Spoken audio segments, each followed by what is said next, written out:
We have a whole nation of people that can read but don't necessarily understand. And if you want proof for that, just look at any comments on social media about statements that you just read. And if you understood them, just read down what people have to say, and you'll realize how illiterate our culture is.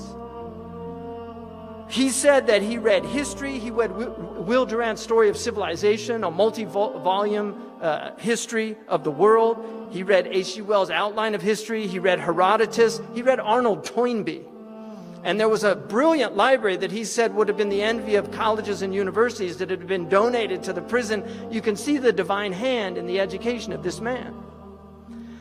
He said he read philosophy. If you go to Alcatraz and visit Alcatraz, they have a little prison library in there. It's not, the books aren't there anymore, but on the wall it says the inmates were particularly interested in philosophy and would check out Kant and other philosophers.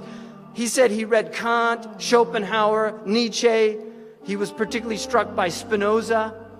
And one of the things that he said, that he felt that Western civilization had ended up in a cul-de-sac. And I don't think it could be summed up any better than that, the crises of Western civilization. But he was once asked, he also got into African American history. He read W.E.B. Du Bois. And he read his about the soul of black folks, and also read Carter Woodson's Negro History. He read a 3-volume book on race and sex and race. He also said that he read Mendel's book on genetics several times, particularly passages from it. And he said the book made clear to him that you could not get a black man from a white man, but you could get a white man from a black man, which substantiated his belief that the first human beings were dark, which according to our tradition, Adam, Udmat al-Ard, Adam is tawny, it means dark, and Hawa means black. So it wouldn't be at all inconsistent with our understanding of the first people, and we now know that they were probably from South Africa. So we're all Africans, right? Tell that to the crackers.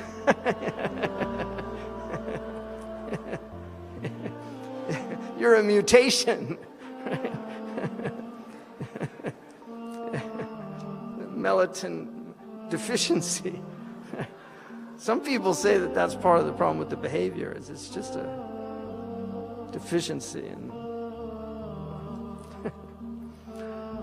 this man was a highly educated man who I would argue that he had a far superior education to many of the PhDs and college graduates. He definitely knew rhetoric. He knew logic. You can clearly see his knowledge of logic is displayed constantly in his argumentation, his pointing out fallacies, logical fallacies. Somebody accused him of being a communist. He said, why would you conclude that? And he said, you spoke at the socialist, at some venue of communists in New York. He said, I spoke at Dr. King's church. Does that make me a follower of Dr. King? He said, I spoke last week at the Methodist church. Does that make me a Methodist? Right? This is logic. So when he said, every time I catch a plane, I have with me a book I want to read, right? And that's a lot of books these days. If I weren't out here every day battling the white man, I could spend the rest of my life reading, just satisfying my curiosity, because you can hardly mention anything I'm not curious about. I don't think anyone got more out of prison than I did. In fact, prison enabled me to study far more intensely than I ever would have if my life had gone differently and I had attended some college. I imagine that one of the biggest troubles, listen up Zaytuna students, one of the biggest troubles with colleges is there are too many distractions. Too much panty raiding, fraternities, and bula bula, and all that. So this man did not get to the Oxford Union, where I spoke at the Oxford Union. When I walked in, they give you a standing ovation just for getting there. You don't even have to give a talk after that. You just wave or something. Just because you're at the Union, they consider it so prestigious. I mean, this is typical Anglo-Saxon pride. They consider it so prestigious that you've been invited there that you get a standing ovation just for walking in, right? So he was there December 3rd, 1963, a beautiful speech that he gave on extremism. He went toe-to-toe with professors from Oxford. The ovations in that speech were immense. His diction was impeccable. His elocution is beautiful. He did not speak slang. If he spoke slang, it was for rhetorical effect, which is actually a trope in rhetoric, is to use "we was robbed." That's a rhetorical trope that can be used. So Malcolm knew rhetoric, and he used it to great effectiveness. He was an extraordinary orator, but he was an educated mind, and this is what has to be understood. This man struggled with great difficulty to educate himself, and he spent years, he would read till 3 in the morning in prison. He would read with the light of the hall. And every 58 minutes he would go because the guard would come by and they weren't allowed to be up at that time, and he would pretend to be asleep. The guard would leave and he would go back and start reading again. This was Malcolm. So when you see this man, you have to understand that this is not something that just came down. All of these gifted people, their great gift is discipline. Their great gift is the ability to struggle against themselves and overcome laziness, overcome the temptations to go the easy way. This is what Malcolm was. He was a highly disciplined individual. He was disciplined morally, he was disciplined intellectually, and he was disciplined spiritually. When his brother Reginald was thrown out, he spent the entire night in prayer.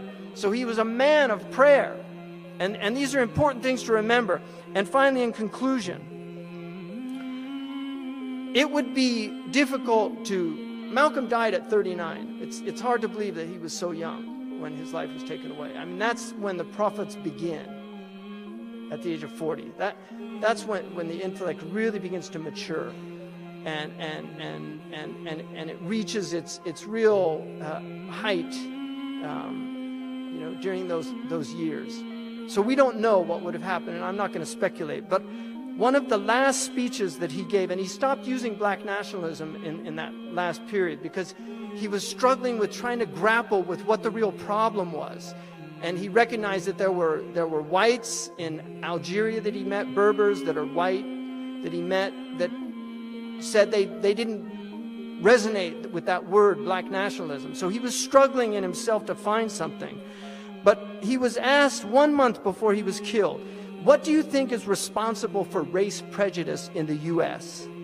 And Malcolm said, ignorance and greed, and a skillfully designed program of miseducation that goes right along with the American system of exploitation and oppression. So it takes education to eliminate it.